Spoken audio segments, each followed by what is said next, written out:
Good morning, everybody. Welcome to Transformation Day 456. We're counting up 456. Day 456 for those people in the challenge. We're going to talk about levels of wealth today. We're going to talk money, money, money, money today. And this is the penultimate day to the Transformation Challenge. You got one more day. If you want to continue this, if you've enjoyed the last 3 days and you want to keep having this inspiration, go to weightlosschallenge.com, and sign up. Be part of our community. Join us. You get to be around people like Christina Whitaker. Paula Kleplin is in my group. John Clark's in my group. Happy birthday, John Clark. Gina's in my group. Michelle Alford. Lisa Jones is rocking it. Donna Guffey. Come on now. weightlosschallenge.com if you want this to continue. Today, we're going to start the money segment. We're talking money, money, money, levels of wealth. All the idiots who sit there and say money's not important, money doesn't make you happy. I want to debunk all of that. Good evening, Jessica Pleasant's looking pretty today. Jennifer Yoakum is rocking it. Look at that. Maritza Montoya's in my tribe every morning. Good morning, everybody. Good morning. Oops. Haha. Helena Voss, when are you going to join the challenge? You just going to mope around? Come on. Step up your game. Let's go. Susan Campbell, good morning. Right? Rhonda Oster, good morning. Thomas Thompson wishes he'd never left the challenge. Came back in. Good man, good man. Carol Bradner, good morning. Kelly Porter's watching on YouTube in Los Angeles. Good morning, everybody.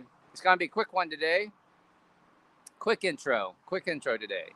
Yin Yang, water first. That's right. Good morning, Stacy Bertram. Are you in our challenge group? weightlosschallenge.com. Cynthia Dales has a cute little Mario exercise for you. She does a weekend exercise challenge for us in the challenge. Norma Munford, what's going on, girl? Michelle Alford, AC is about, how far are you? 6 weeks post-op? Doing great. Joan Kovacs is skinny as fuck. Awesome. Margaret Thompson, Nancy Todd, good morning. Glow loves talking about money. Glow, do you love talking about money? We're going to talk about money, money, money. Nancy Saunders, what have you learned about money in the challenge? Since you've been in Dr. V's challenge, what have you learned about money? Robin Davis, there you go, Robin Davis. Susan Bethune, good morning. Krista Poisal, good morning, Krista. You're going to get your shit together, Krista. I promise you. Keep it up. Don't give up, Krista. You'll get your stuff together. John Jones, Andrew's watching from Wales. Nicole Craig. Margaret Townsend is one of the leading female entrepreneurs in California. See, I declared it for you, Margaret. One of the leading female business owners in California. Her name is Margaret Townsend. You guys got to give her a follow. She's going to change your life. Pick her brain. Darlene Servick, good morning. Julie Snell's watching on YouTube. Get into our tribe. All these people on YouTube, get into our tribe. weightlosschallenge.com. You can do it. weightlosschallenge.com. Invest in yourself for $1.50 a day, less than a cup of coffee. You can change your life. I promise you. Good morning. Good morning. All right. So, as always, every day I start off briefly with the news. There's not much of the news. More shootings. I don't know what's wrong with people. It's crazy. There was a bad shooting in Miami. 3 armed gunmen jumped out of a car, shot up a crowd that was waiting to see a concert. I don't know, a couple of people have died, 25 people have been shot and injured. It's just crazy times, guys. And protect yourself, stay safe out there. Otherwise, it's just politics as usual. Trump stuff, Biden stuff, not that important. On the good news front, COVID numbers are looking pretty good. We're about 21,000 here in the United States. Get vaccinated. We're over 50% of people vaccinated now, which is good, but that's a coin toss. So I'm going to still wear my mask. I'm going to wear my mask all the way to the end of the year. We'll see how it goes. We'll see about flare-ups.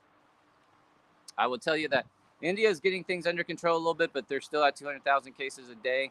Malaysia is in trouble. Malaysia has more cases per capita than India because India is so populated.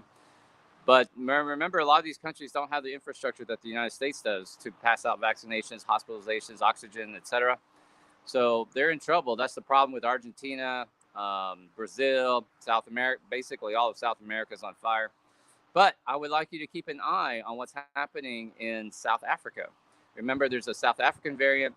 They flared up to about 20,000 cases, 30,000 cases a day, got that under control, came back down. Then we were like, oh, we have this variant that's much more transmissible.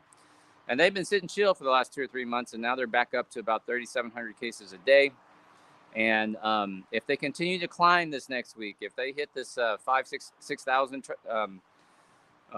cases a day thresh mark, I'm going to tell you there's probably a South African variant that they'll come out with later and be like, oh, there's a South African variant. So you got to keep your eyes on stuff like that. The Indian variant, that's what happened in India. That's why the cases went up to 500,000 cases a day there in India, for over 4,000 deaths a day.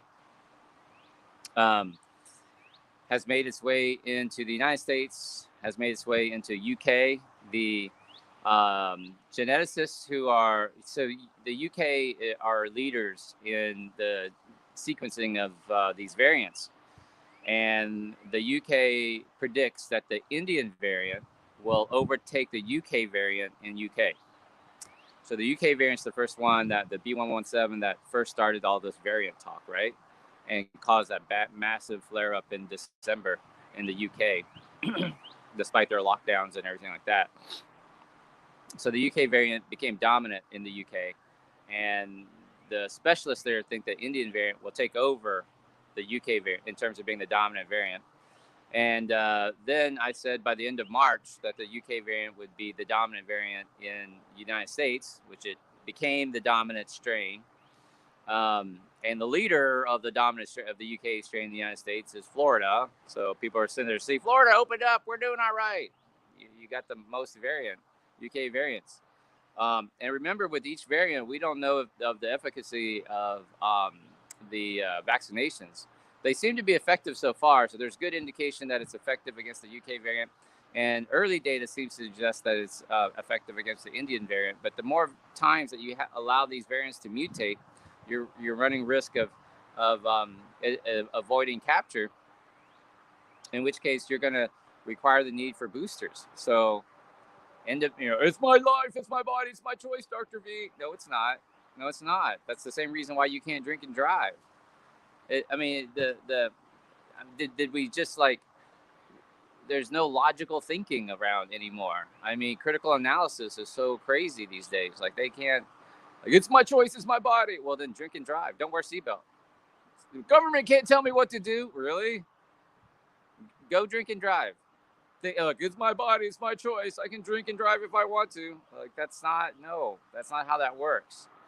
So critical thinking skills are much lacking these days. Very emotional. We got to get a handle on this thing. So you'll see, this is Memorial Day weekend for the United States here. So Monday's a holiday. People are on beaches. Hotels are packed. Beaches are packed. Restaurants are packed. We'll see. You'll see. It's going to be a problematic, right? That's about it for updates in terms of coronavirus and etc. I think that the vaccines are really safe and very effective for the teenagers. So if you have teenagers, and also universities are going to require kids to be vaccinated to go back to school. So you might not have a choice, and now you're going to have a family that's divided. A parent who doesn't believe in vaccinations, but the kids who want to go to school. You're going to be really kind of causing a lot of unnecessary tension because you're stubborn. At the end of the day, you're just stubborn. So vaccinations seem to be safe. There's one other thing I wanted to say about that. I totally forgot. I'll keep rambling, and eventually I'll come back to it. I'll come back to that. Yes, alcohol-free challenge. Dr. V is after a week in Costa Rica. I'm doing a 7-day no alcohol detox. So I made it through yesterday. Did not kill anybody. I feel pretty good this morning. So today's the start of day 2. Put no alcohol if you're joining me for the no alcohol challenge. Now, some of y'all are going, that's easy because I don't drink. So if you already don't drink, then say no coffee. No coffee. Give up your coffee. You'll feel better. Trust me, as I drink my cup of coffee. Hey, listen, look at this. Progress, not perfection, okay? I designed this coffee mug, by the way. It's on my website. Progress, not perfection. Okay. Something else I wanted to say about vaccinations. I totally forgot. I remember now. I told you I'd come back to it. I think there's something sneaky about the J&J. I don't mean sneaky in a bad way. I mean, science is starting to show that it's not going to be a one-dose vaccination.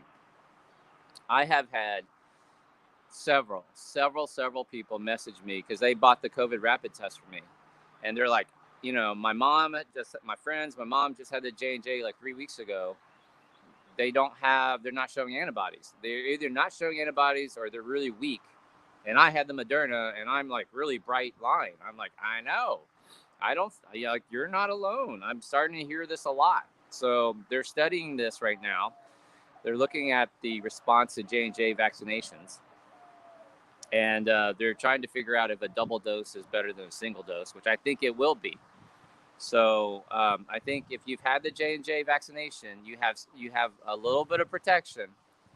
But that's what happened to the New York Yankees players, where 8 people tested positive. They all had the J&J, all of them. So, but remember, it's okay to catch it because all vaccinations are 100% effective at keeping you out of the hospital and 100% effective of preventing death. So it's okay if you get COVID or test positive later. It's a little bit of pain in the ass to have to isolate, treat yourself, and isolate for 14 days. But at the end of the day, you'll be okay. Do me a favor, hit the share button. Let's get more people in here. We're going to talk about money. All right. So let's talk about money. So hit the share button. Appreciate it. Tag some people to watch if you're watching this on the fan page, etc. My challenge is open. I open it once a month. I don't know if I'm going to open it this summer, though. So, for less than $1.50 a day, a cup of coffee a day, you can get this kind of inspiration. We talk about money. We talk about mental health. We talk about weight loss. We talk about nutrition. We talk about exercise. We talk about the psychology. We talk about personal development every day. We talk about how do you improve your life. We talk about perceptions, misperceptions. We talk about memories. We talk about physics. We talk about quantum physics. We talk about the field of possibilities. If you're into self-help, new age stuff, the challenge is where you need to be. In our community, we have a secret private page, Facebook group. Very positive, no drama, a lot of communication. People become friends. They support each other in their side hustles. We talk a lot about money, which we're going to do today. Rachel is in it. She says it's really fantastic, right? We're going to talk about the reseller process. That's awesome. And I used to like the French press, but it's just too much problem, too much work for me for coffee. Glow loves to talk about money. Donna is changing her life because she's learned about money. Let's see.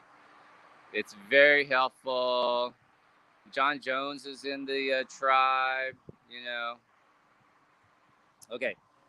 So let's talk about money, everybody. Good morning. Welcome to Transformation Day 4, Day 4, 5, 6. We're counting up today. 4, 5, 6. Who remembers the last time we had a countdown? It was 4, 3, 2. Now we're counting up. 4, 5, 6. Can you believe that? There you go. Cynthia, you're one of them. Joyce Bryant is there every day. Personal development mindset. Michelle says it's changed her life. Christina, I love the challenge. It makes me think outside of the box. John Clark's retired from the military. Tess, one of our leaders there in the tribe. Volunteer admins doing a great job. Carol Mingarelli's changing lives. I promise you, man. It's like this goodness spreading. That's the idea. One of the things that we talk about is how you get control of your time. Challenge has changed my life. 23 pounds down and mentally better. Good job, Yin Yang. That's amazing. Give it my all to get a very large account with confidence. I love that, Margaret. That's awesome. All right, welcome to 4, 5, 6, everybody. Day 4, 5, 6. We're going to talk about levels of wealth. Today is a very funny little 5-minute video from things explained easily. I can't remember. This channel has 3.5 million subscribers, and today's video has 10 million views. It's from 2017. It's really cute. All of his videos are about 5 to 6 minutes long. and they're all animated, very funnily animated, very quirky like it is, and so that's why it's become very popular, right? And remember, on average, 100,000 views will make you about $1,000, roughly, depending on the type of ads you run. So if you look at his channel, and he really doesn't have a video under 1 million views. So you can do the math. You can do the math on that. So this 10 million view video probably got him, I don't know, $15,000, maybe something around there, if I had to guess. Um, so there's a lot of factors in that. That's why the math might be off on that. But and you can do the math on his channel. His channel with 3.5 million viewers is probably easily doing $15,000 a month every month. Probably $15,000 a month every month. So that's something you should think about. Dr. V, why do you get us to watch these YouTube videos? Part of it is to learn what people are doing, right? Tip number 1, levels of wealth. Levels of wealth. Fucking grad students. This part made me laugh so hard, man. This made me laugh so hard. It was hilarious, man. It says we're going to start at the bottom of the pyramid of wealth.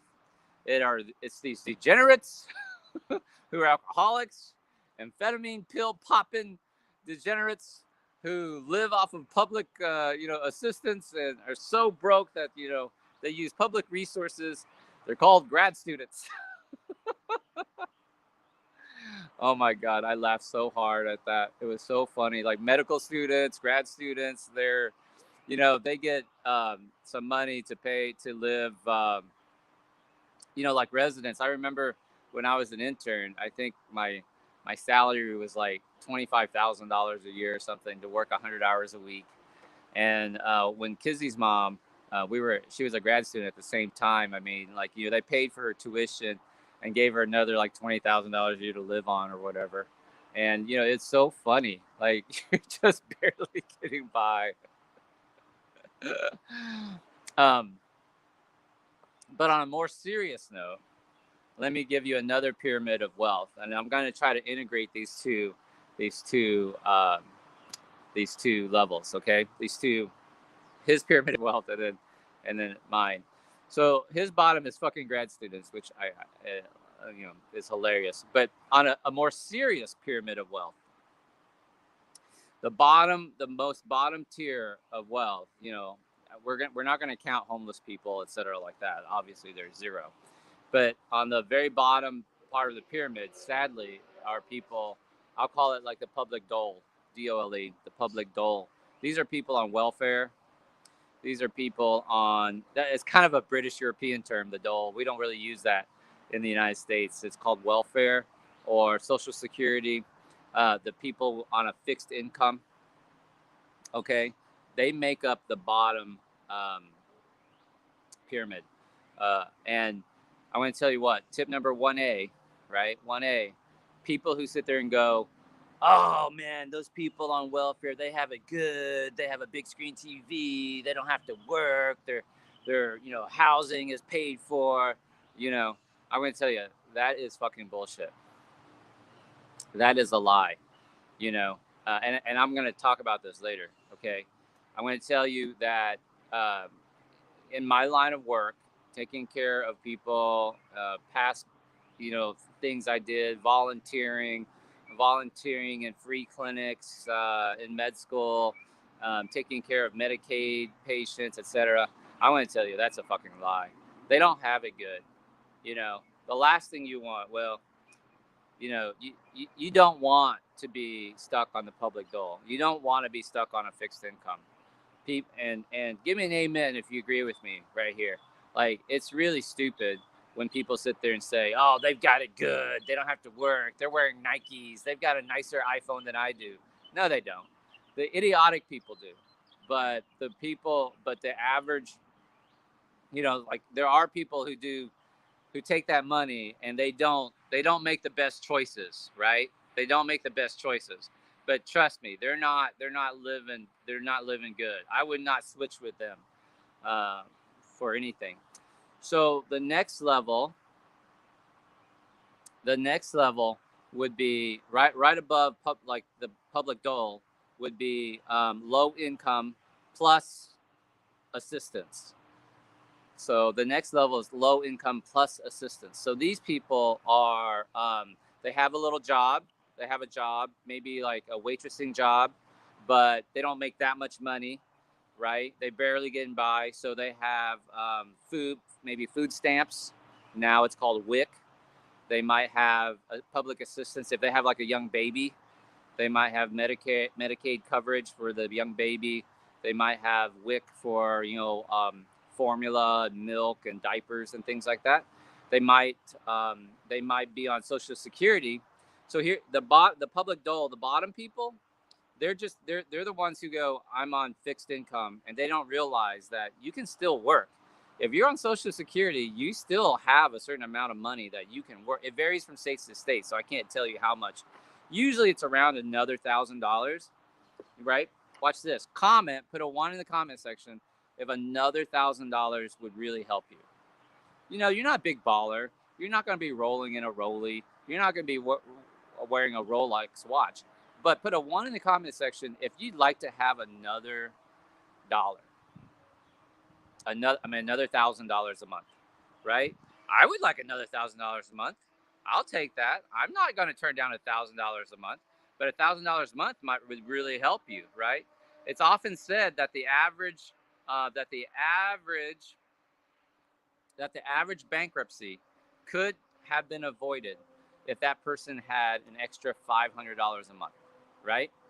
So the bottom pyramid, the people on the dole, for whatever reason, they have this mindset. They either don't know about it or they think, oh, if I work, I will lose my benefits. So they don't work. But it's not true. It's not the law. The law is you can actually work up to a certain level and still get your benefits. Okay? So that's the second level where they have a job, but they need public assistance. They might have disability benefits or Social Security benefits, and they do a little babysitting on the side. They might do a little side hustle on the side, right? So that's the next level. All right. The level above that one, the third tier level, is the debt level, and I would put fucking grad students on the debt level. The debt level is people that work that have to use credit cards to get by. They they pay the minimum balance, right? Do you know these people? I used to be one of these people. So I mean, so the debt level is the next level. You're charging things, and I'm not talking about like you have a handbag addiction. I'm not talking about you've got an Amazon addiction. I'm not talking about like the wealthy people who seem to have a bunch of Gucci bags. I'm not talking about those people. I'm talking about people who literally use credit cards to get by every month, right? That's the debt level. That would be grad students and med students. Real briefly, because some of y'all might be new to me and don't really know. Yeah, so the debt people would be the working poor, for sure. All right. So a lot of people don't realize this, but like in 2007, I finished residency in 2005. I started a medical practice, and I started buying real estate because that's how my dad retired. A lot of people don't realize I'm an immigrant. I'm a Vietnamese boat person. I came over when I was 6 years old with my dad. My dad was 36. I was 6. And my dad, we didn't know English. We didn't know anything. We didn't know, we didn't know a stop sign from a go sign. In case you're wondering, there's no such thing as a go sign. Maybe that's why Asians are really bad drivers. I get to tell that joke because I'm an Asian. Otherwise, you're just a racist. We didn't know anything about anything. My dad was 36, didn't know anybody, couldn't speak the language, couldn't read. And then 16 short years later, at the age of 52, my dad retired independently wealthy. My dad retired because he invested in real estate. He invested in little rental homes, and he fixed them up and he rented them out to Section 8 housing.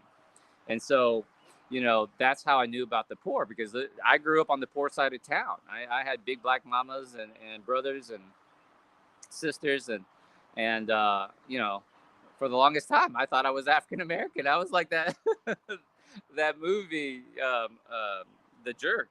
That was my life story. I grew up thinking I was black. So I love me some soul food, by the way. So I tested out, and I went to college, med school. 2005, I finished residency. I stupidly was entrepreneurial, and I got this this guaranteed income job, which is not. Don't ever do that. And I went into solo private practice general surgery, which is a horrible decision. This is one horrible decision after a horrible decision, right? So I decided to go into solo private practice general surgery. Don't ever do that. Talk about suffering. And the hospital who recruited me guaranteed my income for a year, and it was an income guarantee. I would pay it back by staying in the community. It's a forgiveness loan for 3 years, and that's horrible. And there were two other surgeons. One was the first surgeon was a black female surgeon. Imagine what a badass she had to be. She was probably like 55 years old. So I'm 32. She's probably 50. And then the second surgeon is also a female surgeon, a lesbian, openly gay, and she was probably 45 years old, right? And here I was, the young guy at 32 years old, and we were all private practice, but we shared call, and that was kind of this setup. So I'm going, and I'm about 6 months into it. I'm like, dude, like I'm not making the bills. Like I can't cover my overhead. The overhead for general surgeons practice just is about $25,000 a month. 25,000 a month without paying the surgeon. So that's not my salary. That is just rent, office rent, supplies, paying for the nurse, paying for the front desk girl, paying for your insurance, paying for marketing, advertising. It's about $25,000 a month without paying the surgeon. So if you wanted to pay a young surgeon, you would need like probably another $30,000 or $20,000 on top of that. You really need $50,000 if you wanted to pay the surgeon. So my best month as a general surgeon, I made $18,000, and they were like, the CEO of the hospital was like, "You just keep going, keep going." I'm like, I'm not gonna fucking make it, guys. I'm 6 months into it. My income, I was only guaranteed this income for 1 year, and I'm like, I'm not gonna make it. Like this is not good. And I knew I was in trouble. Well, I had a hint, right? So I'm sharing this office space with the middle surgeon, the female who's like 45 years old, and her partner was her office manager. And I shared office with her temporarily until they built out my office. And so they built out my office, and I'm talking to her one day, and I'm like, Diane, like this is bad. Like I don't really understand. Like these people are uninsured. This is not what I was guaranteed. And she kept saying, I know it's hard. It's hard. I know it's hard. It's work. Don't give up. You got to keep going, et cetera, et cetera. And I always wondered, she'd been in practice 10 years or so, right? Maybe 12 years. And I said to myself, well, maybe she's just frugal. She drove a Toyota Camry. Now, there's nothing wrong with a Toyota Camry. Trust me, if you drive a Toyota Camry, I'm not shaming, I'm not casting shade on you or anything like that. But I'm sitting here thinking, you've been in practice for 10 years. Why are you driving a Camry? And so I'm sitting here talking to her, and she's like, I know it's hard. Some days it's hard. And then one day she said to me, Doug, like after we had a couple of these conversations, I was getting really nervous. I was like, I don't know if I'm going to make it. One day she says to me, she goes, there are times when I don't take a salary. And I stopped, and I was like, how can you be in practice 10 years and there are still times when you don't take a salary? And I went, uh-oh. So my red lights are going off, like, uh-oh. Okay. So we shared call every other third week, right? So I was on call one weekend. This was a Saturday. I got called in to go in to see, I was rounding. I went into round.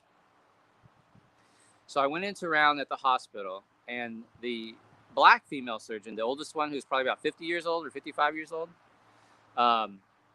I was writing my notes, and she walks up, and she sat down next to me, and I was like, "Hey, what are you doing here?"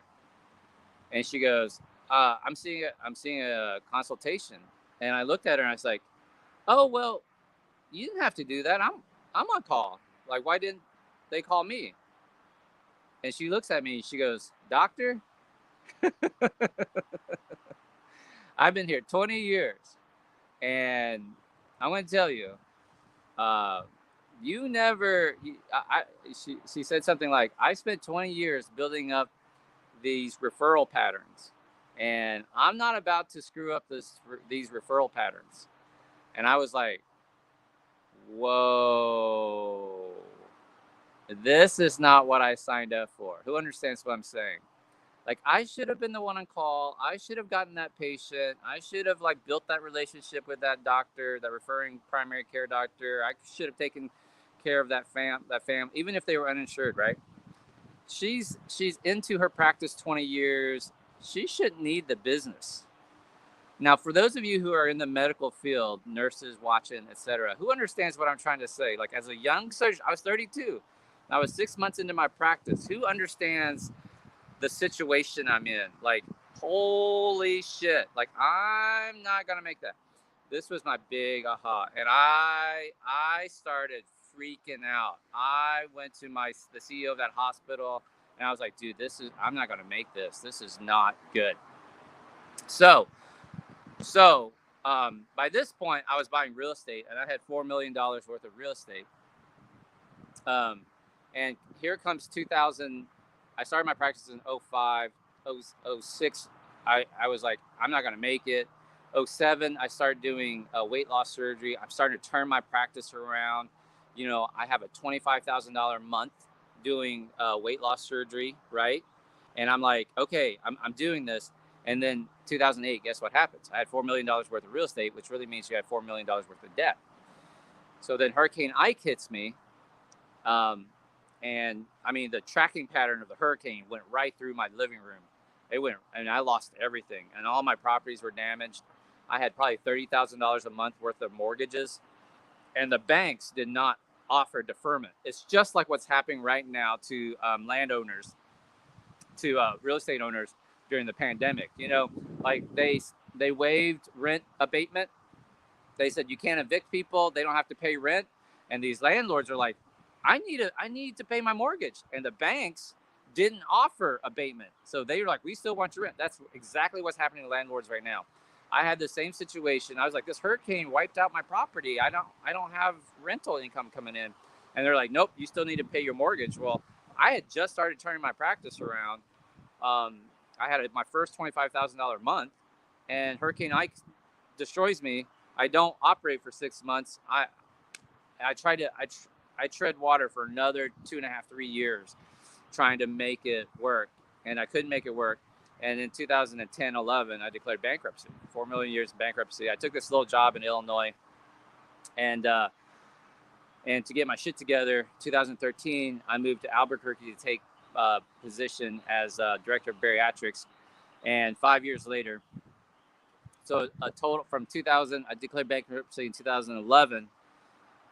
In 2018, I retired. I walked away. So in 7 years, I walked away at the age of 45 from surgery. I don't. I didn't have to work.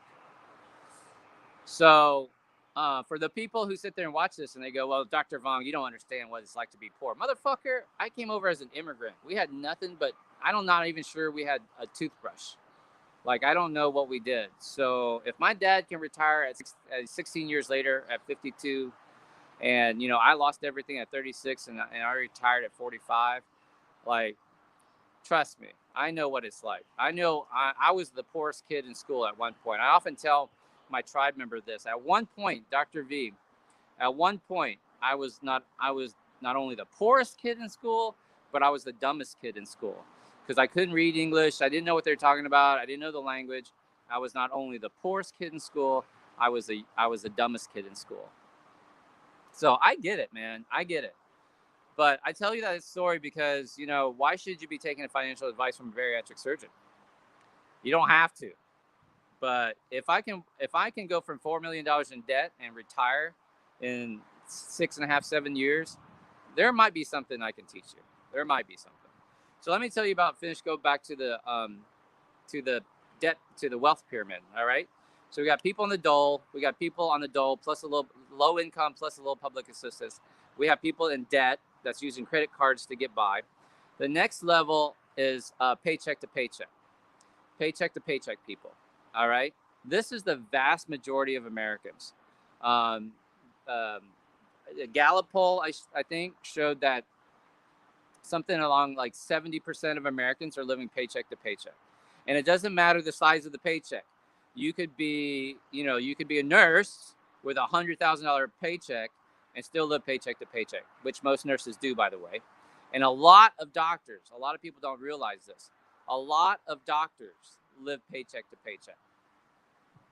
All right. A lot of doctors live paycheck to paycheck. You have to. I mean, just do the math. Let's say the average family practice doctor makes $150,000 to $175,000 a year. The average internist will make $200,000 a year now. Not a lot. And sadly, the average pediatrician makes about $100,000 a year, which is less than a nurse or CRNA, right? But let's say you're an internist and you're making $200,000 a year. You get a divorce, you're fucked. You have 2 kids in private school. What the hell? You've got 2 cars. You've got a mortgage. And now you have a divorce? Dude, you can't. I don't understand that. You can't get. Oh, but Dr. V, my ENT doctor is rolling. My plastic surgeon has a Ferrari. Trust me.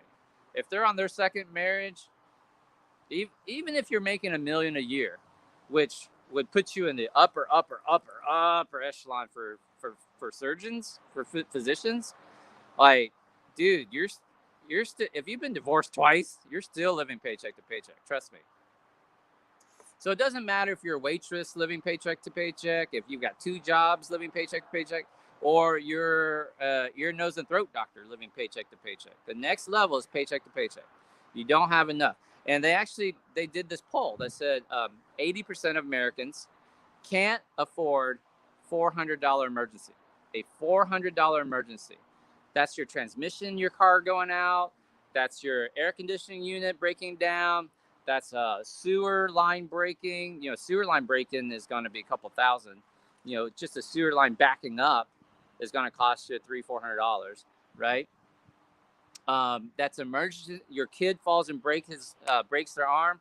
That's going to be $1,000 ER bill that they're going to write off. They're going to deduct down to like $300-400. So 80% of Americans can't handle a $400 emergency. Okay. Now here's an interesting thing. This same level of people, on average, spend $400 a year on the lottery, on lottery tickets. Who knows where I'm going with this?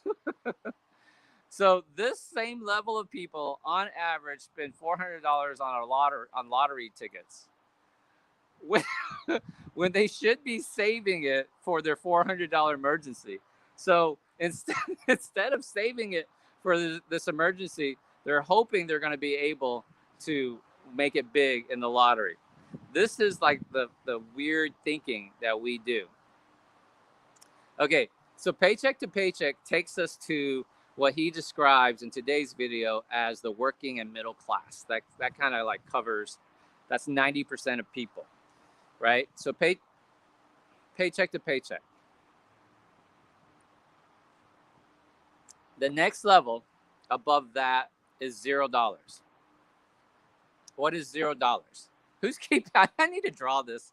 I'll reshoot this and I'll draw this on my whiteboard. So the next level is $0.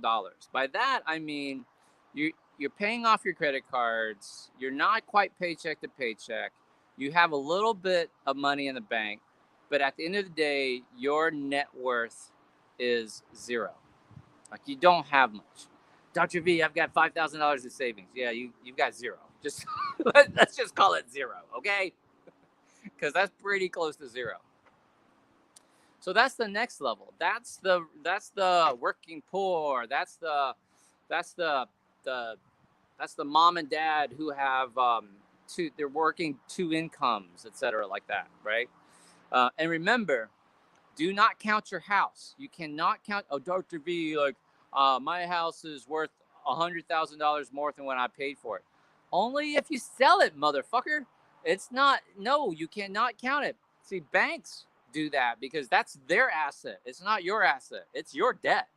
So you can't count that. But when you're filling out a loan or when you have a financial advisor, they'll put down a house as like an asset. They'll say, how much is your house worth?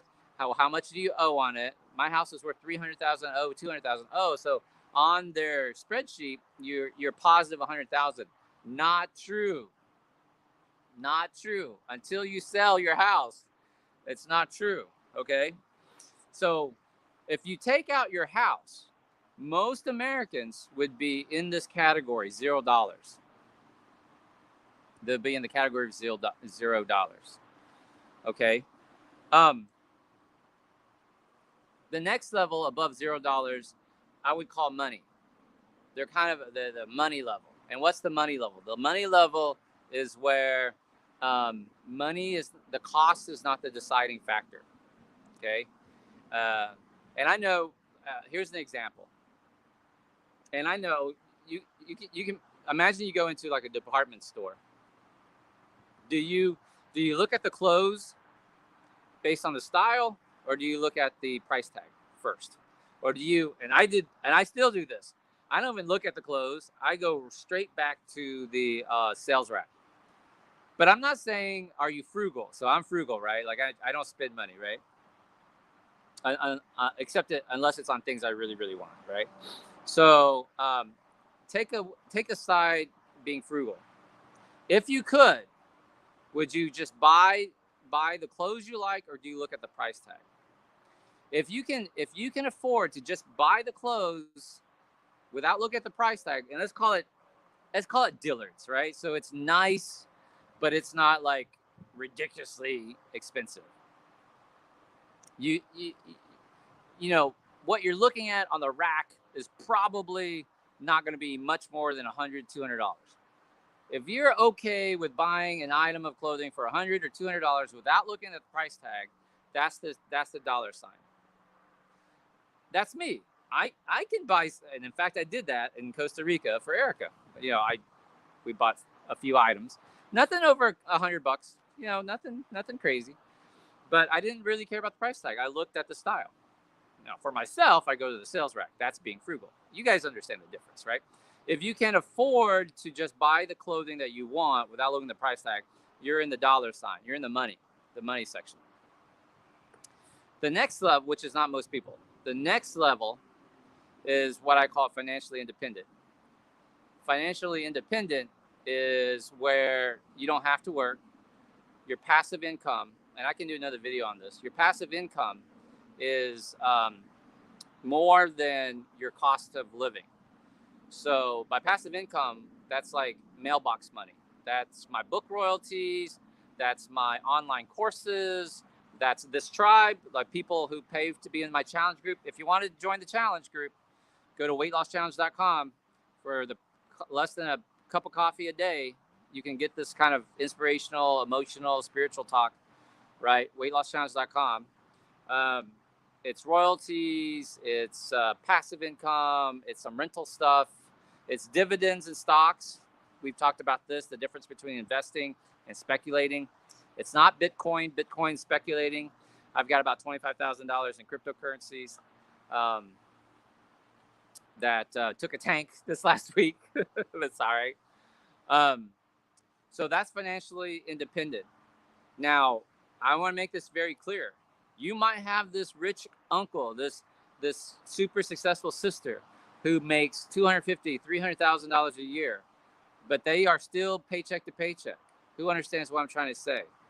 They're still paycheck to paycheck.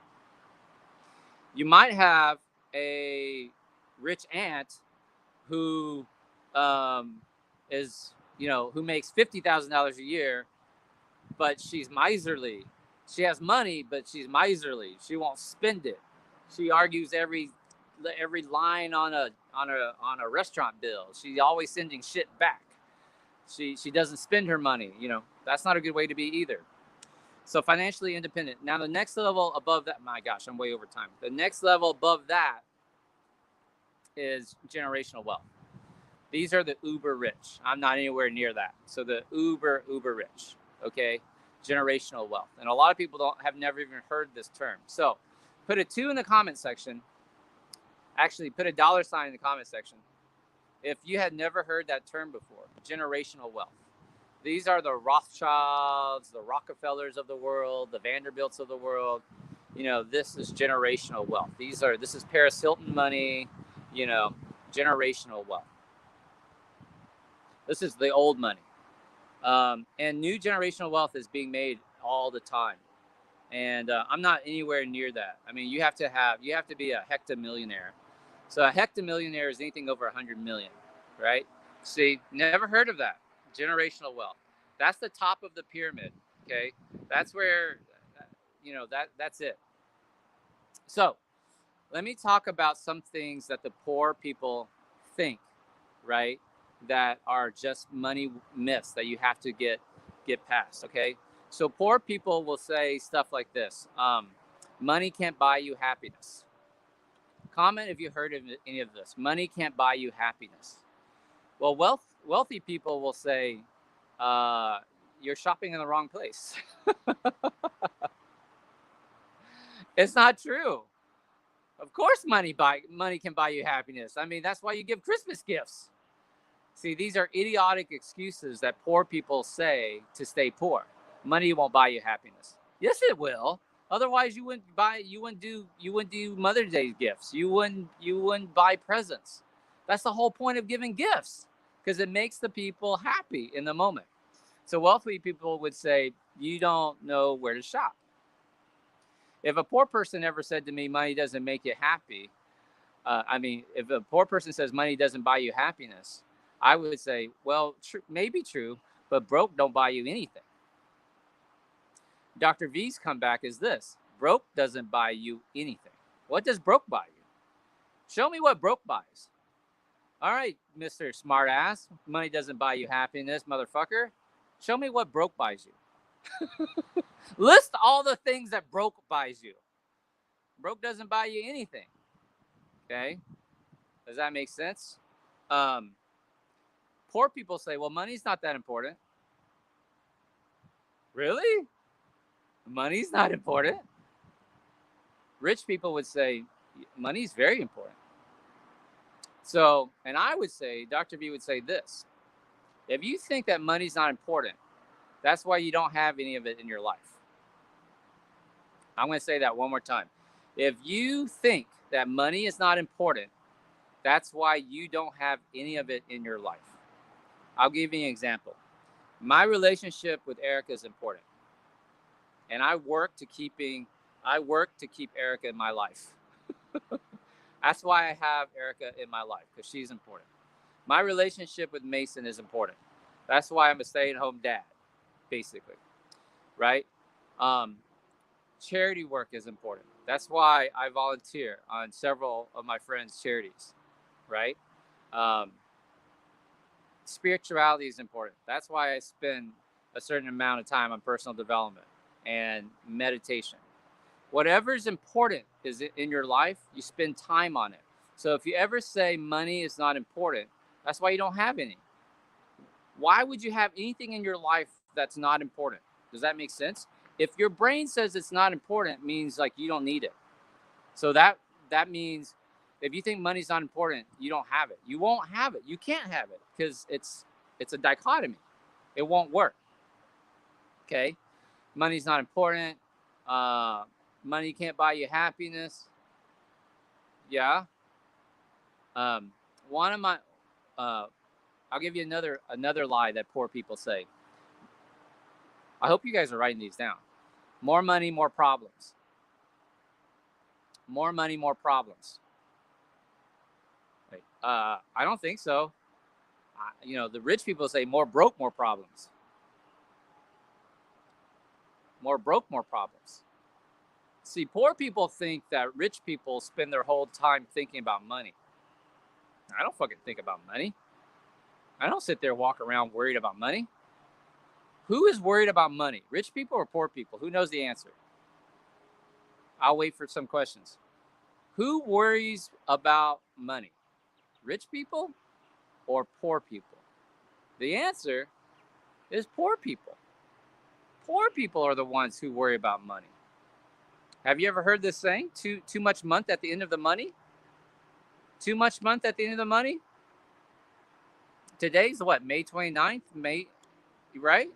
And you're like, oh my God, my check better come in. I'm waiting on my check. If my check doesn't come in, I can't pay my bills. Who thinks about money? Poor people think about money. Rich people think about money making babies, money making money. Okay. So it's the poor people who think about money, right?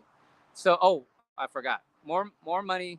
Poor people think more money, more problems. You can't think like the average person. All right. I will tell you what Dr. V will tell you. Dr. V will tell you this. If you can write a check for a problem, you don't have a problem. Poor people says more money, more problems. Dr. V says if you can write a check for a problem, you don't have a problem. My car broke down. Let's say my car breaks down. I can write a check for it, don't have a problem. Not a problem. I often told my patients, I would say, I used to lead group every week. And I would say, if the transmission went out of the car, what would they do? Oh my God, it's going to cost so much money. I'm so worried. I stayed up all night. I stressed about it.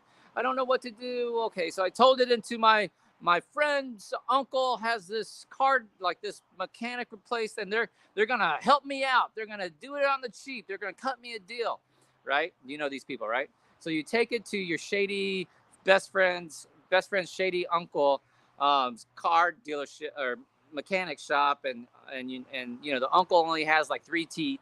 They're like, oh yes, it's your transmission. We're gonna cut you a deal. A transmission is probably $1,200, $1,500 depending on what's needed. We're gonna cut you a deal. We'll do it for $500. Poor person goes, $500? Oh my God, how do I get $500? Oh my God. Okay, I'll do it. GoFundMe page. I'll borrow money from my sister. I'll do whatever, right? So you get it fixed, $500. Oh yay! I'm hashtag blessed. My friend cut me a deal, fixed my transmission for $500. Oh yay! Hashtag blessed. 3 months later, motherfucking transmission broke down again, started leaking transmission fluid like fucking shady Uncle Billy, blah, blah, blah, blah. Here comes the drama. Who understands what I'm talking about? Who are these people, right? So Dr. V says, I'm talking in front of my group. I said, so these people are trying to cut deals, with shady Uncle Billy, save some money on transmission. What would Dr. V do? And my patients say, oh, Dr. V would just send it to the dealership and get it fixed. Get it right? Who thinks that? They say, no, Dr. V would send it to a dealership to get fixed. I said, wrong. And they all go, wrong? I said, wrong. I wouldn't get my transmission fixed. I said, you wouldn't? I said, no. Dr. V would go buy a new car. Why would you go buy a new car when you can fix your transmission? Comment if you understand. Once your transmission goes out, your car's never quite the fucking same. If you have a front end collision and your engine and your electronics and the computer chips and everything's fucked up, and the car insurance is going to pay $12,000 to fix it, they don't total it, your car will never fucking be the same. Your car will never be the fucking same. All right? So, let me give you the next tip. A bunch of tips here. When I first started meeting Erica, I used to irritate her. She would laugh at first, and then it got very irritating. We would be driving in my car. Have you ever driven in your car and another car passes you, and let's say it doesn't have a fender, like it lost its back bumper, or the back bumper is being held on by some duct tape, or it's missing a window and it's got like that black trash bag with duct tape holding it as a window. And we would pass one of these cars, and I would say, Erica, do you know what that is? She goes, it's a car without a bumper. I'd go, no, that's a money problem. And she would laugh. She goes, why is it a money problem? I was like, because they don't have any money. If they had money, you know, they would have that fixed. Oh no, well, not everybody can afford insurance. Maybe they let their insurance lapse. Well, maybe they did let their insurance lapse, but maybe they had insurance, but their deductible was $500, and they didn't have $500. See, that's a money problem. That's not an insurance problem. So she would laugh about that, and then we would drive around. And have you ever seen like a car pulled over on the side of the highway, and cars are zooming by them? This happened to me, right? Car zooms by them 70 miles an hour. And you think like driving in the highway, everybody's going 70 miles an hour, so you don't think like you're going that fast. But when you're standing still on the side of the comment if you've ever broken down on the side of a highway, on the side of a freeway, and these cars are zooming by you at 65, 70 miles an hour, it's fucking scary. An 18-wheeler passes by you, whoa, and the wind like rocks you. Like, it's fucking scary.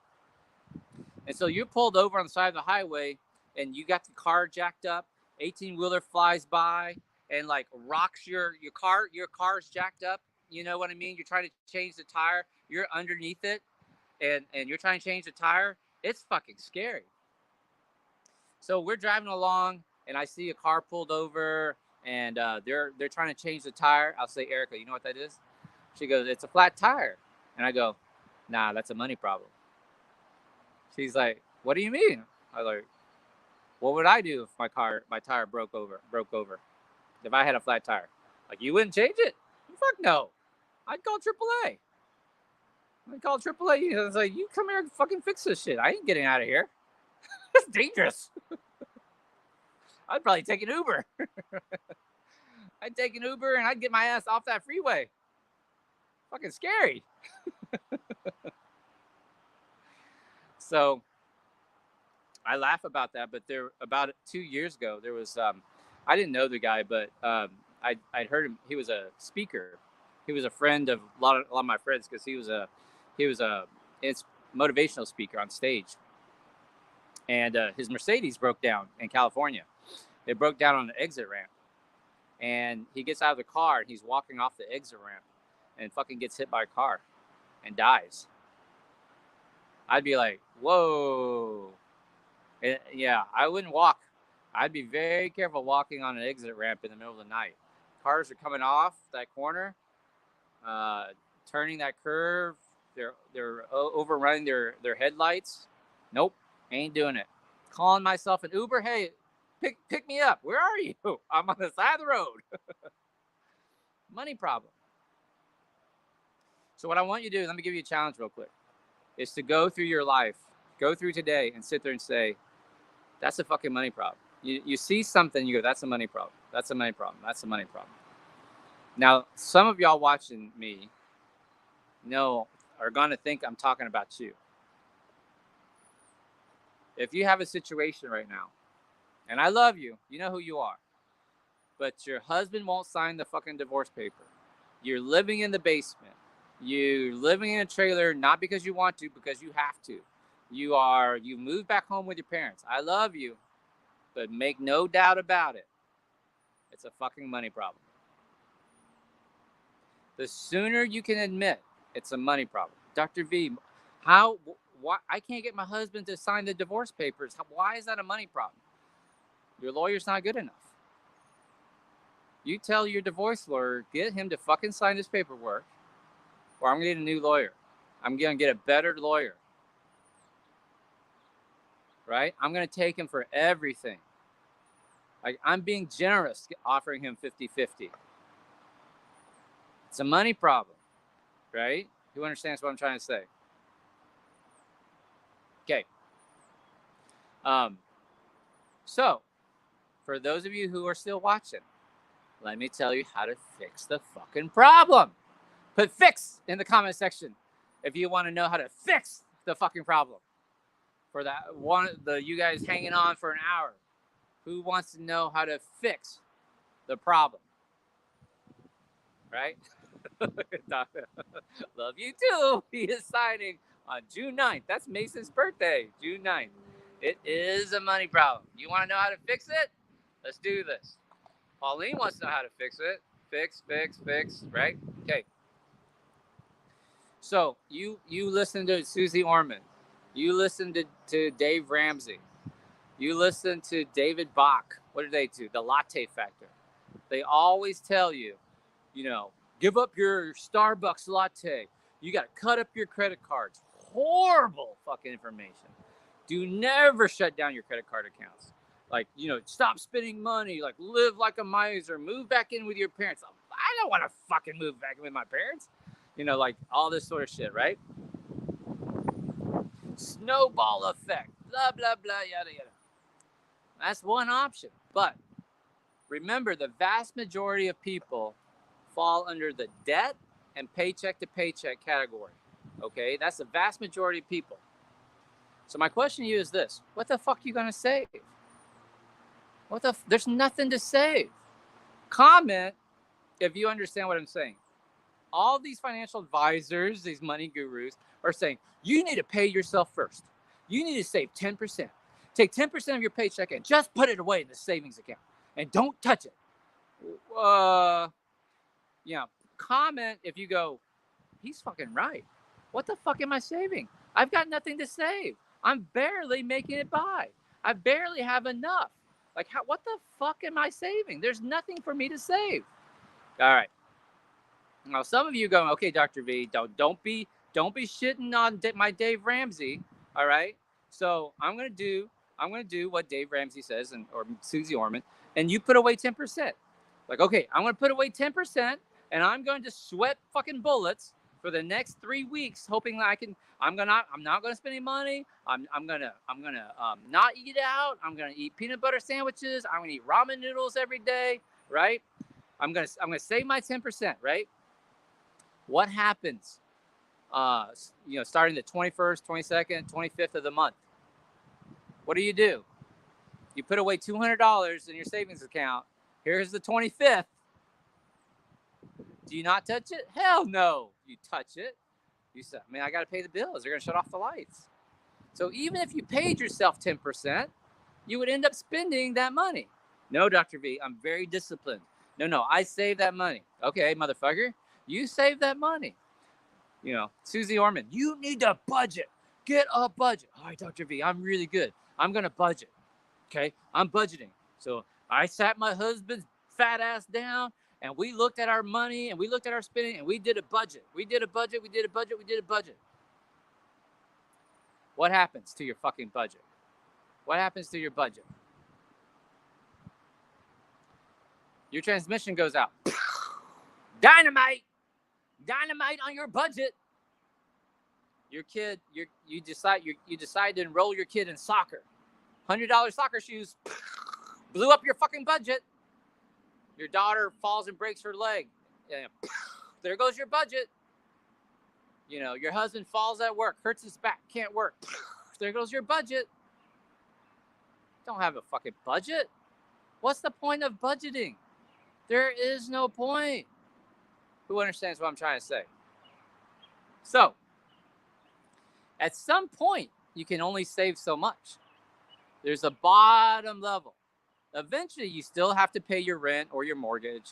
You need to pay insurance or not pay insurance, up to you. Let's say you don't pay insurance. Let's say you let your insurance lapse on your house. You let your insurance lapse on your car. You let your health insurance go. But you got to pay rent. You got to pay mortgage. You want to keep the lights on. You got to keep the water, your utilities on, right? You don't pay your car payment. You don't pay, you slow pay your medical bills. You slow pay your credit cards. You pay just the minimum of your credit cards, right? What do you have? You still have a very basic amount. You can't save down to zero. You can't cut out to zero. Who understands what I'm saying? You got to eat. You need food. Dr. V, I eat ramen all the time. Ramen's still 25 cents a package. There's a finite amount that that you can say you can cut out, right? You still have your basic expenses. So the way to get out of this situation, here's what you want to hear. The only thing that matters on your budget is the top line, not the bottom line. How much money is coming in? If you want to change your life right now, focus only on making the money.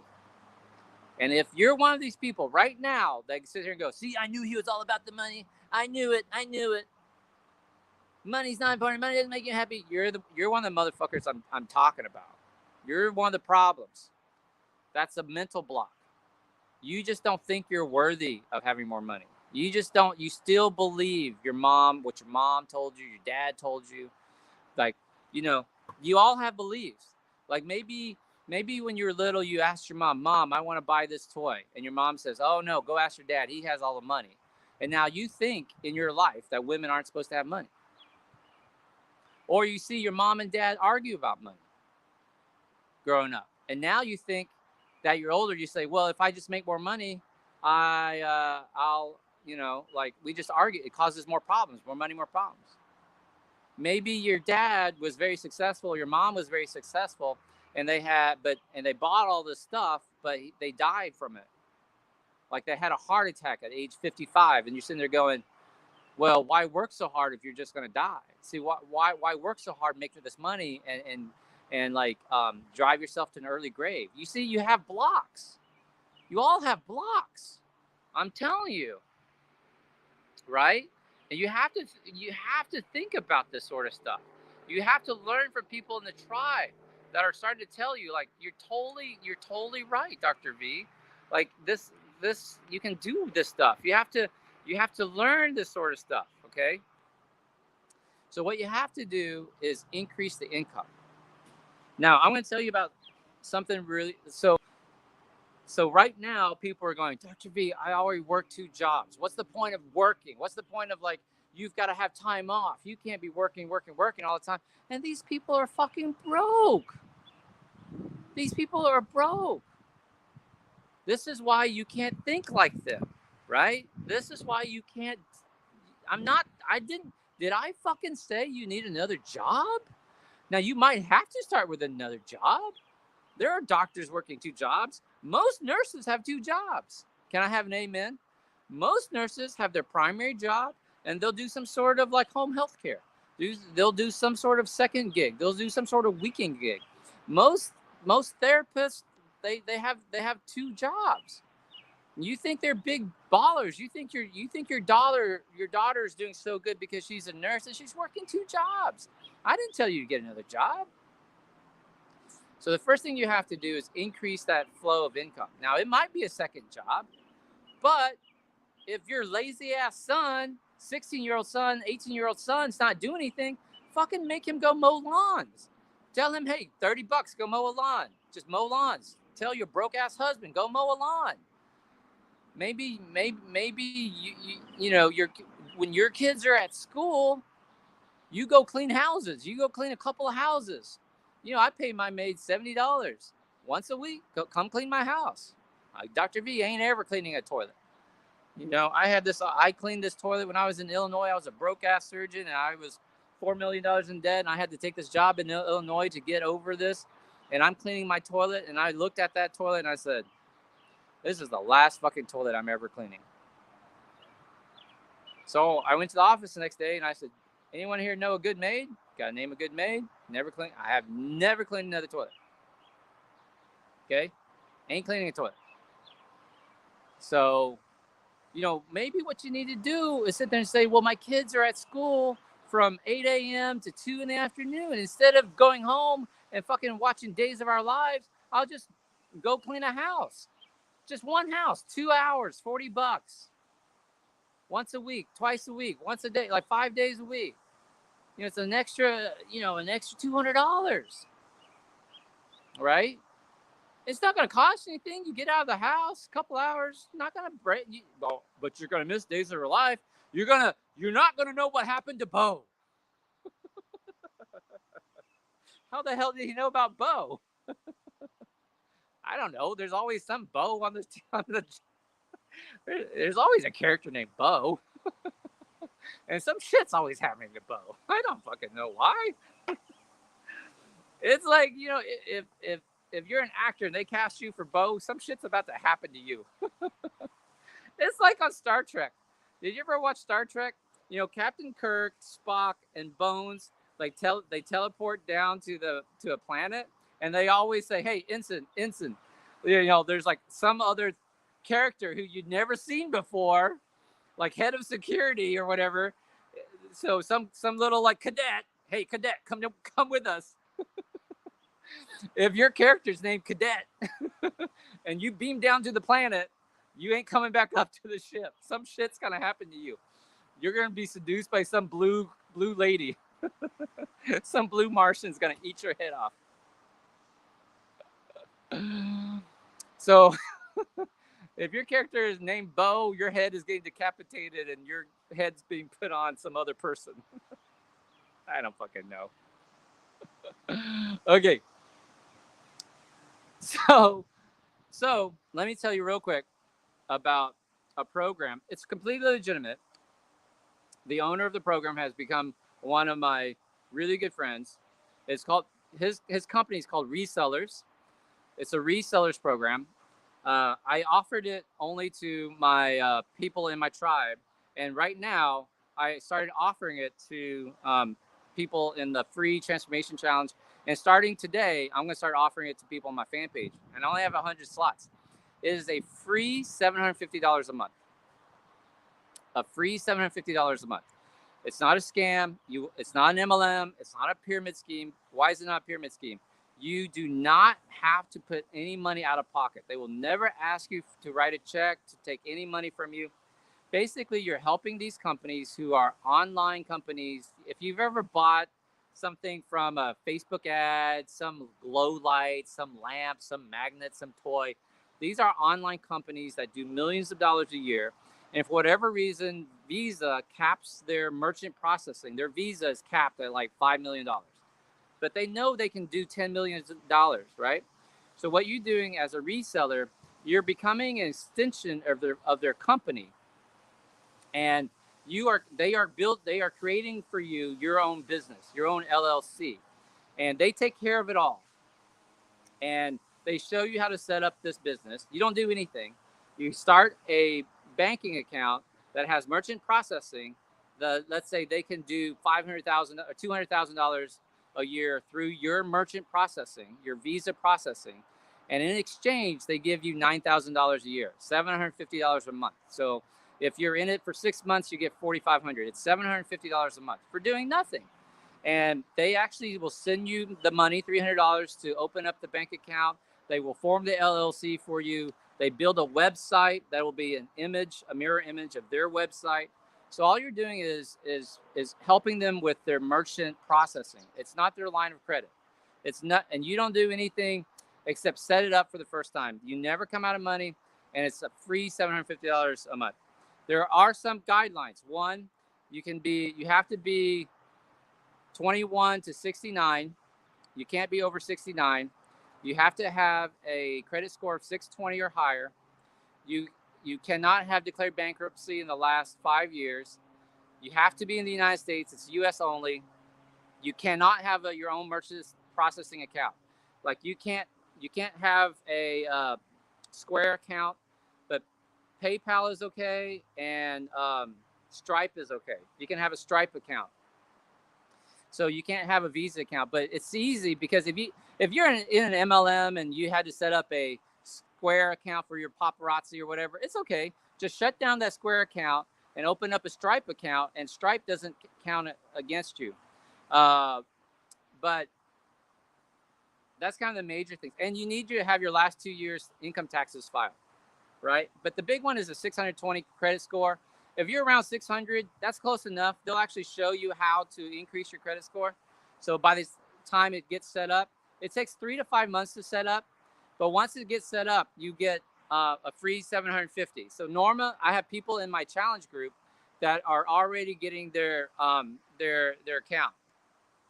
Margaret, she has merchant processing because she owns her own business, so she couldn't do it. No, they're going to set you up a different LLC, right? It takes 3 to 5 months.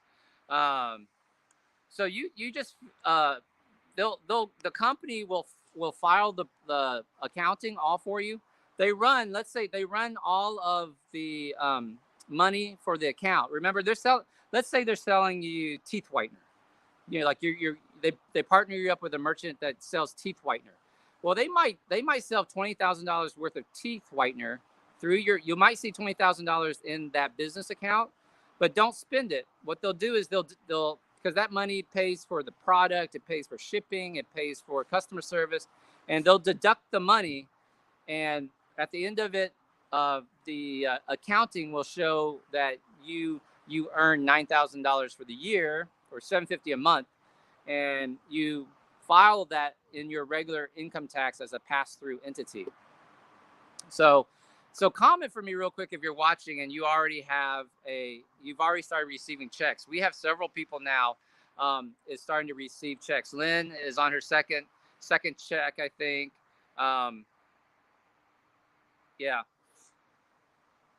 You only pay taxes on the $750. Now, why is this important? It's because it doesn't cost you any money. So if you don't put any money into it, that's called infinite returns. It's not 10% return. It's not 100% return. It's infinite. So it doesn't cost you anything.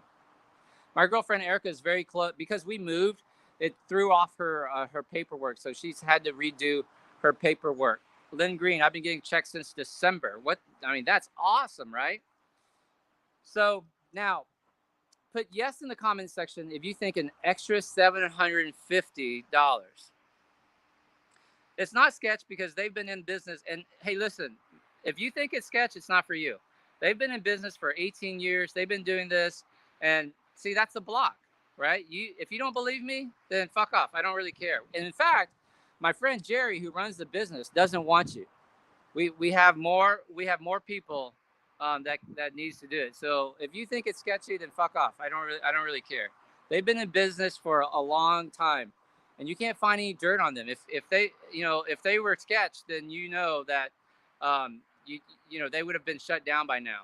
So if you think a free $750 a month would be amazing. See, she's doing it. Just put yes in the comments section because there's more. Now, this is a purely exclusive deal. If you sign up with Dr. V, I have something called the Ultimate Money Tree. Ultimate Money Tree, you sign up with me. Jerry has allowed this. They allow you to sign up people under you. It's not a pyramid scheme. It's not a network marketing because it just stops with you. And if you sign up somebody, they get $750, and you said $750, yes, was already amazing. You'll get, if you sign up for someone, they'll get $750 a month. You'll get an extra $100 a month. Every month that they make $750, you'll get an extra $100 that month. As long as they get $750 a month, you'll get $100 a month. So now your $750 a month goes to $850 a month. Right? If you sign up 2 people, $950 a month. 3 people, that's an extra $300, $1,050. There's no limit. So if you sign up 10 people, you'll get an extra $1,000 a month every month. This is not like, it's not a one-time fee. It's not a one-time referral. It is every month that they get it. So if you sign up 100 people, who can do the math? That's an extra $10,000 a month. It's an extra $10,000 a month. Put a 10 in the comment section if you could live off $10,000 a month. And this is a deal you only get with Dr. V. Dr. V, why are you offering this? Well, because you get $100 a month, I get $100 a month. Is that fair? If you think it's fair, put fair in the comment section. That I have worked out a deal with my friend who owns this company that they allow you to get an extra $100 a month, and I get an extra $100 a month. Is that fair? Put a 10 in the comment section if you think you could live off of $10,000 a month. There's no extra, and yes, you're gonna pay taxes off of that, but you're fucking paying taxes off of your job, right? So if you think it's fair, put fair in the comment section. But see, it stops with you. They don't get to sign up people. This is not an MLM. It's not a network marketing company. They get 750 and it stops there.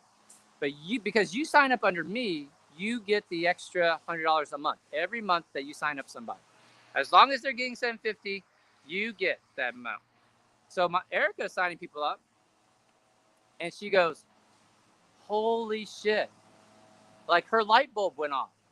She goes, "I'm gonna make $20,000 a month off of this." I said, "Yep, you can make 20. There's no limit, guys. The only thing that's limiting you is your brain." Who understands what I'm saying? So, Dr. V, how do I get into resellers? A lot of people on Facebook, you need to message me on Facebook.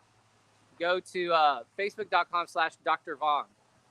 /Dr. Vong. Let me try and put it at the bottom here. Here you go. It's going at the bottom. Go to facebook.com/Dr. Vong and send me a message. Just Ultimate Money Tree. And I will send you a video explaining it. Okay? And here's the thing, though. I want you to understand this. You have to have those requirements. Age 69 or younger, credit score of 620, right? Credit score of 620. You cannot have another merchant processing account. No bankruptcy in the last 5 years. All right? And 2 years of income tax. And just message me. I want to join your program, your resellers program. Or just $750. I qualify. Message me. I qualify, so I'll know. I'll send you a 20-minute video to watch, and no obligation to join. If you want to continue, then just message me. I'm going to do a video later where I'm just explaining this process, and that's when people are really going to come on, right? Don't qualify, but you can work on it, right? Some people are too old. 69 is a federal banking regulation. Oh, only in the United States. All right, and I only have 100 slots. So Jerry has to have merchants, and when he finds a new merchant, they say, hey, we need 100 people, and that's when it opens up, right? That includes the people that you sign up. So you're in a race against Dr. V, right? So it's scrolling at the bottom, facebook.com/Dr. Vong, DOCTORVUONG. So you can put that up. Someone put that up in the comment section for me so I can throw that up for you guys. It's infinite money, and it's not a scam. They've been in business 18 years. And people on this website will tell you they are currently getting checks. They're currently getting their $750 plus your $100. When you sign up, you can sign up your daughter. It's one account per address. So you can't sign up your husband if you're living in the same address. It's one account per address because it's based on the address of the business, the LLC that they're going to set up for you. That's it. So message me at that place right there. Just send me a message. Don't do it on my personal page. Do it on my fan page, right? If you're watching this on the fan page. I'm not going to go back and look at the comments, so don't bother commenting. Just message me on that page. Message me, I qualify, 750, anything like that. I need to know that you qualify because I don't want to waste Jerry's time. Jerry is the business owner. He's going to call you and text you and pre-qualify you. In fact, I'm going to set up a web page that actually does that all for him. That's going to help. All right. So that's how you change your life. It's like you've got to do big things. Now, I'm not making fun of anybody. You can join an MLM. I've joined 5 network marketing companies. I mean, I've sold keto products. I've sold Kangen water. I've sold Arbonne. I signed up for Arbonne because one of my really good friends is number 8 in Arbonne. She makes like $50,000 a month. And she's like, I'll build your team for you. I said, all right. I signed up for it. Fucking, it's the same bullshit stuff. It doesn't matter. You can sell dildos. You can sell, I got in dildos. You can sell Mary Kay. I don't care, but it's all work. This is free fucking money. Nothing out of pocket. You don't have to ship anything. You don't have to store product in your garage. You don't have to host parties. All you have to do is take the leap. That's called passive income. That's how your life changes. You have to take the leap of faith. Join my tribe. Get around people that think like this. right? Just do this stuff. Do the things that you need to do. Passive income. And then take advantage of the Dr. V +1, my ultimate money tree. Take advantage of like signing up your sister, your friends, your coworkers. Get them the extra 750. Oh, Dr. V, well, I don't want to bother people. Well, now let me give you your last tip, and I'll wrap this up. Again, let me give you your last tip. This one's important, right? Put me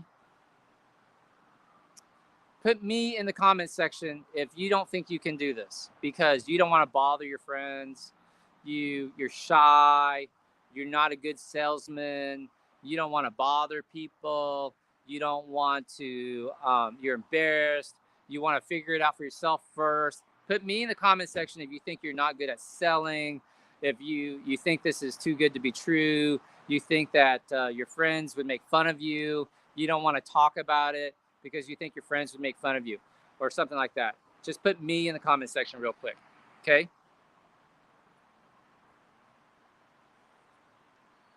And let me give you your last tip for the day, and we'll go. Facebook user, I don't know who you are, but me. Like, my friends won't believe me. They'll make fun of me. They'll laugh me out of the room. My siblings will think it's a scam. My siblings will think something is up. My friends will think that I've joined a cult. Just put me in the comment section if you're embarrassed, right? So Janice, for example. Now I want to say something, and you gotta have to understand. My tribe will tell you, I love you. I'm not making fun of you. First of all, I love you. I'm not making fun of you. You have to understand this about Dr. V. Okay. Okay. Stop being selfish. That's your last tip. You're being selfish. All of y'all said $750 a month would change your life, would really help out. We've already said that the average bankruptcy could have been avoided if people had an extra $500 a month. You could help your friend avoid bankruptcy if they have an extra $500 a month. You said your life would be much better if you had $750 a month. But now you're sitting here saying, oh, I don't want to share it because people will make fun of me. You're being selfish. You sit there and say, I'm not a good salesman. You're being selfish. Wealthy people, how do you get off of the dole? How do you get out of debt? How do you stop living paycheck to paycheck? How do you get out of this bracket of low income with public assistance? You quit being selfish. You have to say, hey, man, like, hey, do this with me. You know, I trust this doctor. His girlfriend's doing it. His girlfriend's mom's doing it. He's got people, you know, there are people in the tribe that are already getting checks. There are other people. I joined this group and other people, I mean, I have a video of Catherine who shows her first check, and she goes like, you know, I deposited it. It didn't bounce. You're going to meet my friend Jerry, who runs the business, right? Who runs the business. You're being selfish. If you're not willing to share this journey, how are you going to feel when your daughter gets evicted because you didn't share this? Or your best friend loses their job and you're like, well, I heard about this thing, you know, 2 months ago, but you know, it sounded kind of shady and I didn't really know. And they're like, what the fuck's wrong with you? I love Dr. V. I bought all of his books. I didn't know about that. Right? This is how your life changes, people. At some point, you have to take a leap of faith. That's right. You have to jump in. I had to do the same thing. I had to believe what my mentor was trying to tell me. I had to believe, right? I had to, like, because what I knew, what I was doing wasn't working. So I had to take the leap of faith. I hope you will take the leap of faith. I only have 100 slots for this resellers program. And when I do my video later that just is solely on resellers and not an hour into an hour and a half long video, see, the people who jumped off after the first 20 minutes, they didn't get this opportunity.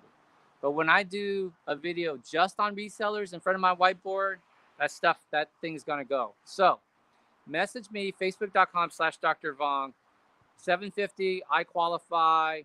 I'll do it again. You have to be between the ages of 21 and 69. You cannot have a merchant account. You have to be in the United States. You have to have a credit score of at least 620 or higher. And if you're close, that's okay. If you're close to 620, they can help you get over the edge. You have to have the last 2 years of taxes filed. You can do they'll accept a 2020 extension. That's fine. And you can't have a merchant account already. So if you have a Visa or account or a Square account, those can you can shut down your Square account or Visa account. Use Stripe. You can use Stripe. I use Stripe. Stripe's amazing, guys, and that works for you. Okay, so get on here. Message me before I do it to my regular fan page. That's my next push this next week is this. Lastly, let me say this real quick. Please do not waste my time. Please do not message me and then don't message me back. I will be very upset. If I send you the message and you ghost me, I'm gonna put you on a fucking blacklist, man. Like it's so irritating. Um, it's it's not an assistant. It's not a robot. It is literally me. It's literally me messaging you. So don't waste my time. And it will be Jerry who messages you to sign up, make sure you qualify. So please don't waste Jerry's time too. So facebook.com/Dr. Vong. Awesome. Okay, change your life, everybody. Love you guys. Have an amazing day. Bye, guys.